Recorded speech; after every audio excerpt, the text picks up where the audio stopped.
Assalamualaikum warahmatullahi wabarakatuh.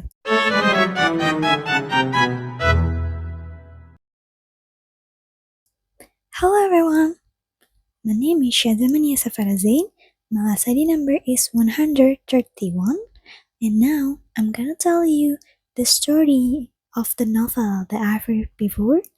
The title of the novel is The First Passion by Michael Palmer. So guys, this story is about a small town doctor in Wyoming named Gabe Singleton. His life is simple and peaceful, but one day the president's helicopter lands on his farm. It is his old college friend named Andrew Stoddard, which is now he is the president of the United States. And he comes to you with a bad news that his personal doctor has disappeared.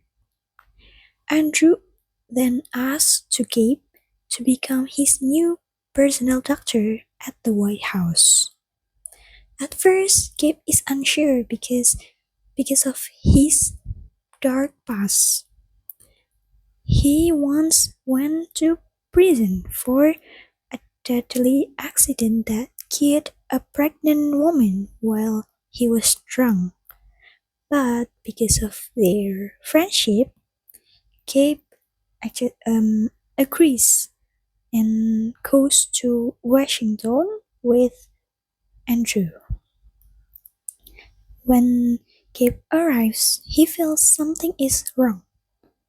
The White House is full of lies. This called the Washington version of truth.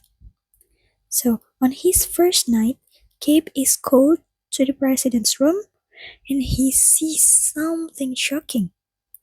The president is acting crazy. Andrew talks about nuclear attacks, sees fairies, and also moves strangely like he is possessed. And the staff, including Chief of Staff Magnus Lattimore, hides this by saying it's just a bad migraine. And it is actually to protect Andrew's change into the next election. And Gabe feels betrayed because no one told him about the truth. So Gabe starts to investigating by himself. He is almost killed in a car shooting, but Alison Cromarty saves him. She is a nurse from his clinic, but secretly she is a Secret Service agent. So to help, Gabe calls Kylie Blackthorne. She is a blind psychologist with special intuition. Kylie believes that President is hiding something big. He says that Andrew's condition is not natural. It is caused by poison or something from outside. And Gabe searched the library of the missing doctor, Jim Ferrandoli. He finds strange research about nanotechnology. It is tiny machines the size of molecules. So Gabe also sneaks into a secret underground lab under Lily Sexton's house. There, he finds something terrifying. A living human brain in a tube, used for experiments to control behavior using nanotechnology. So this technology is used to send drugs directly into the president's brain. So it can be controlled with a remote device.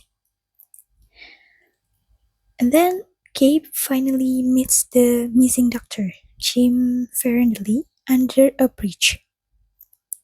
Ferrandoli explains that the president is being poisoned on purpose. But before he can say more, Ferrandoli suddenly dies. his heart is stopped using a remote control. And Gabe realizes that Andrew is in serious danger right now. So he makes a risky plan to kidnap the president during a trip to Camp David. He used animal sedatives to stop the Secret Service houses. Then Gabe takes Andrew to the Eyrie, a remote castle owned by Andrew's family. And there, the real feeling appears. Yeah, Limar Stoddard. He is Andrew's own father. So, his reason is very greedy. He poisoned his son to make him look insane. This is to stop Andrew's plan to control nanotechnology. So Limar can protect his huge business. So nanotechnology is actually Limar's business. But the betrayal is even worse. Limar reveals a secret from 30 years ago. Andrew was actually driving the car in the deadly accident, not Cape. The one accident that made Cape in the prison. Andrew let Cape go to prison to protect his own future. So, and then a traitor agent, threat Chris Wood, tries to kill Cape and Allison. But Allison shoots and kills him in self-defense. And then Limar also Stoddard collapses after a serious stroke. Crab tells Andrew to meet Leon Wertsky, a man who hated Cape for 30 years because he thought that Cape is the one killed his family, the pregnant woman. Actually, she is Leon's wife. And after Andrew tells the truth, Leon forgives them and Cape returns to Wyoming with Allison. Then they live a peaceful life and become friends with Leon. And in Washington, Andrew becomes president again, and he has great power, but he must live with the guilt of his past forever. So, guys, that's all I can tell you from the novel, The First Passion by Michael Palmer. Thank you for listening. Wassalamualaikum warahmatullahi wabarakatuh.